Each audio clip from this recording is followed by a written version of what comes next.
നമ്മുടെ ഈ തിരക്ക് പിടിച്ച ഓട്ടത്തിൻ്റെ ഇടയിൽ ഇടയ്ക്കൊന്നൊരു റിലാക്സ് ചെയ്യാൻ വേണ്ടിയിട്ട് കുറച്ച് സമയം മാറ്റി വെക്കുക എന്നുള്ളത് നമ്മൾ ഓരോരുത്തരും ചെയ്യേണ്ട ഒരു കാര്യമാണല്ലേ. അപ്പം ഇവിടെ ആണെങ്കിലും നാട്ടിലാണെങ്കിലും ഇപ്പോഴത്തെ ഒരു സിറ്റുവേഷനിലെന്ന് പറഞ്ഞാൽ ജീവിക്കാനുള്ള തത്രപ്പാട്ടിലാണ് എല്ലാവരും ഓടിക്കൊണ്ടിരിക്കുന്നത്. ഓരോരുത്തരും അവരവരുടെ ലൈഫ് സ്റ്റൈലുകൾ മെച്ചപ്പെടുത്താൻ വേണ്ടിയിട്ട് ഓട്ടം തന്നെയാണ്.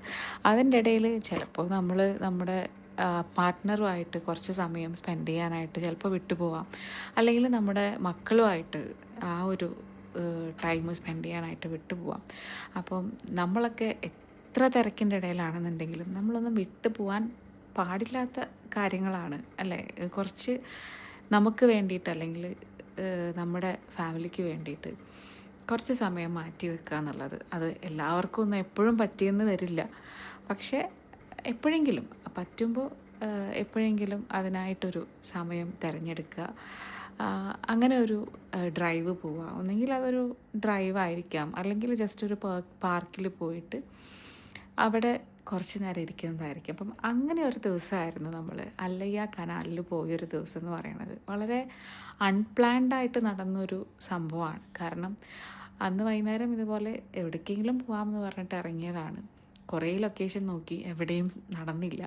കാരണം അറിയാമല്ലോ, ഇപ്പം ഇവിടെ ട്രാഫിക്കിൻ്റെ സമയമൊക്കെയാണ് ഈവനിങ് ടൈം എന്നൊക്കെ പറയുന്നത്. അപ്പം അങ്ങനെ പെട്ടെന്ന് മനസ്സിൽ വന്നൊരു തോട്ടാണ് അല്ലയ്യ കനാലിൽ പോകാം എന്നുള്ളത്.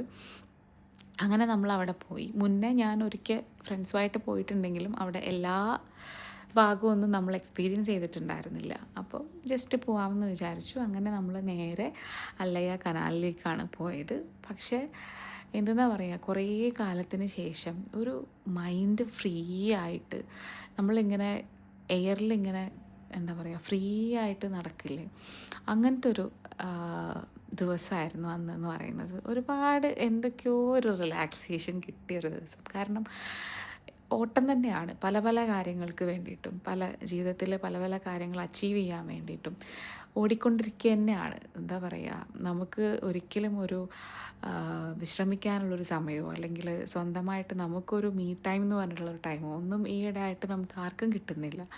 അപ്പം അങ്ങനെ ഒന്ന് റിലാക്സ്ഡ് ആയിട്ടുള്ളൊരു ദിവസമായിരുന്നു. ശരിക്കും ഭയങ്കര ഹാപ്പി ആയിരുന്നു അന്നത്തെ ദിവസം. ഈവൻ മിക്കു ആണെന്നുണ്ടെങ്കിലും അവനും ഈ പറഞ്ഞ പോലെ ഇവിടെ ഷാർജയിൽ വന്നതിന് ശേഷം കുട്ടികളുമായിട്ട്, സ്കൂളുണ്ടെങ്കിലും കുട്ടികളായിട്ട് ഈവനിങ് ടൈമിലൊക്കെ കളിക്കുക എന്ന് പറയുന്നത് അപൂർവങ്ങളിൽ കിട്ടുന്ന ഒരു ഭാഗ്യമാണ്.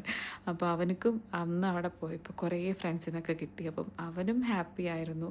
ഈവൻ ഞങ്ങളെ സംബന്ധിച്ചിടത്തോളം ഞാനായാലും മിക്കയായാലും വളരെ ഹാപ്പി ആയിരുന്നു.